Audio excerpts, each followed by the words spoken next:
Bienvenido al módulo 2 del curso de Física. Cantidades escalares y vectoriales. Cantidad escalar. Son las cantidades que se conocen cuando se especifica su magnitud, es decir, su valor numérico. Cantidad vectorial. Se refiere a las cantidades de desplazamiento de un segmento a otro, de A a B. Se entiende como la magnitud de desplazamiento. Otras cantidades vectoriales. Además del desplazamiento, otras cantidades vectoriales son velocidad, fuerza, aceleración. Representación de un vector. Se representa geométricamente por una flecha. Los vectores quedan definidos cuando se indica su magnitud por el tamaño de la flecha, dirección, indicada por el ángulo de la flecha con relación a un sistema de ejes de referencia, sentido, indicado por la punta de la flecha. Vectores coplanares y no coplanares. Vectores coplanares son los que se encuentran en el mismo plano o en dos ejes. Vectores no coplanares son los que están en diferente plano o bien tres ejes. Sistema de vectores colineales. Es el sistema en el que dos o más vectores se encuentran en la misma dirección. Un vector será positivo si su sentido es hacia arriba o hacia la derecha. Si es negativo es hacia la izquierda o hacia abajo. Sistema de vectores concurrentes. Un sistema de vectores es concurrente cuando la dirección de los vectores se cruzan en algún punto. Sistema de vectores paralelos. Son los vectores que se encuentran paralelos entre sí, sin tener el mismo punto de aplicación. Por ejemplo, las fuerzas ejercidas son las patas de una mesa, etc. Resultante y equilibrante de un sistema de vectores. La resultante de un sistema de vectores se refiere al vector que produce el mismo efecto que los otros vectores dentro de un sistema. Por lo tanto, un vector resultante se refiere al que es capaz de sustituir un sistema de vectores. La equilibrante de un sistema de vectores se encarga, como su nombre lo dice, de equilibrar el sistema, por lo cual tiene la misma magnitud y dirección que la resultante, pero con sentido contrario. Adición de vectores colineales. El proceso se hace aritméticamente, pues se necesita sumar dos o más magnitudes escalares de la misma especie. Por ejemplo, 3 centímetros más 7 centímetros igual a 10 centímetros.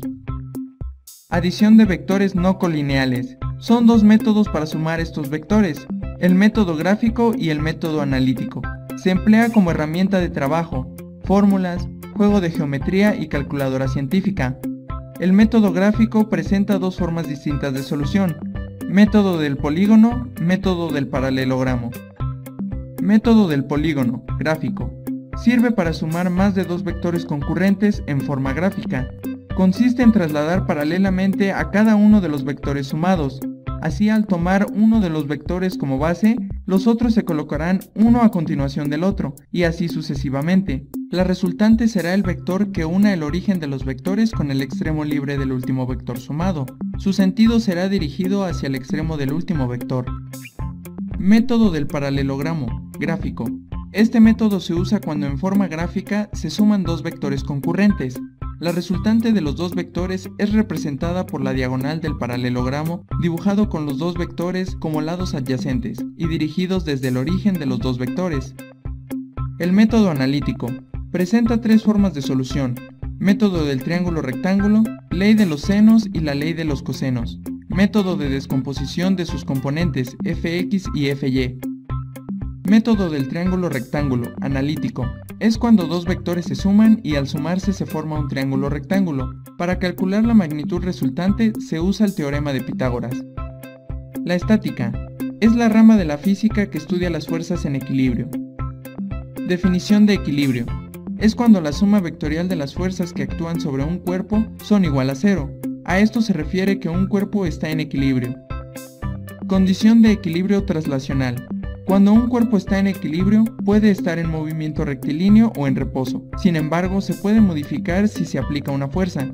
Si las fuerzas que actúan sobre un cuerpo tienen solo un punto de intersección y su suma vectorial es igual a cero, el sistema permanecerá en equilibrio. Diagrama de cuerpo libre. Describe a cada una de las fuerzas que actúan sobre un cuerpo en particular. Se le llama también diagrama vectorial. Equilibrio del sólido rígido. Fuerzas coplanares paralelas. Por ejemplo, El volante de un automóvil es girado por fuerzas que no tienen un punto de aplicación común. En tales casos puede haber una tendencia a girar que se define como momento de torsión, que en algunos casos se le conoce como torque. Brazo de palanca. Se refiere a la distancia perpendicular desde la línea de acción de la fuerza hacia el eje de rotación. Momento de una fuerza. Es la capacidad que una fuerza tiene para girar un cuerpo. También se refiere a la intensidad con la que la fuerza actúa sobre un cuerpo, para comunicarle los movimientos de rotación. El momento de una fuerza L se calcula multiplicándolo por el valor de la fuerza F por el brazo de palanca R. Equilibrio de rotación. Es cuando un cuerpo no tiene ningún momento de torsión actuando sobre él. La suma de todos los momentos de torsión respecto al de cualquier eje debe ser igual a 0. Estrategias para resolver problemas. Traza el bosquejo con todos los datos. Dibuja un diagrama de cuerpo libre, indicando las distancias entre las fuerzas. Elige un eje de rotación en el punto donde tenga menos información, incógnitas, por ejemplo, en el punto de aplicación de una fuerza desconocida. Suma los momentos de torsión correspondientes a cada fuerza con respecto al eje de rotación elegido y establece el resultado igual a 0. Gracias por tu atención. Concluimos con el módulo 2 de la materia de física.